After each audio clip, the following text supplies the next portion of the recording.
Kasus penemuan jasad wanita di sumur mati Desa Alas Sumur Kulon, Kecamatan Keraksaan, Kabupaten Probolinggo, Jawa Timur, mulai terungkap. Polisi menyatakan, korban diduga dibunuh setelah memenuhi ajakan bertemu dari seorang pria yang dikenalnya melalui aplikasi kencan. Dalam kasus ini, Satreskrim Polres Probolinggo menangkap 2 pria yang diduga berperan dalam pembunuhan tersebut. Polisi juga mengungkap dugaan adanya upaya menghilangkan barang bukti setelah korban meninggal dunia. Korban diketahui bernama Siti Munawaroh, 24, warga Dusun Kerajaan, Desa Besuk, Kecamatan Bantaran, Kabupaten Probolinggo. Sebelumnya, korban sempat dinyatakan hilang dan sudah dilaporkan ke Polsek setempat oleh pihak keluarga.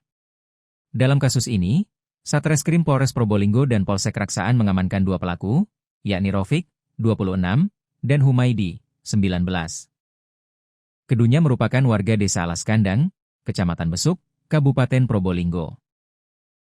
Kapolres Probolinggo, AKBP M. Wahyudin Latif, menjelaskan, korban dan Rofik sebelumnya kenal melalui aplikasi kencan, lalu berlanjut hingga ke aplikasi WhatsApp, WA, kemudian merencanakan bertemu pada Sabtu, 30 Mei 2026.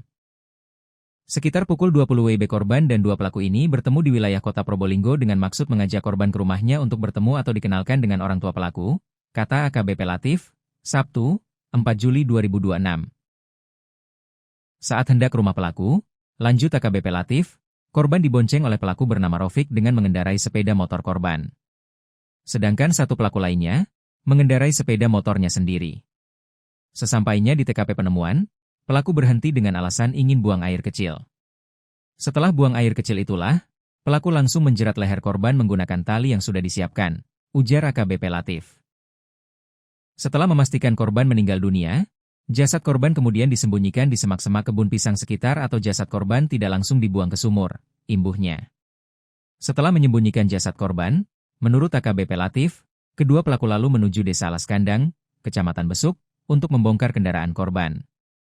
Tak hanya membongkar kendaraan saja, badi kendaraan juga dibakar berbarengan dengan tali yang digunakan menghabisi nyawa korban. Dengan artian, ingin menghilangkan jejak kejahatannya, pungkasnya.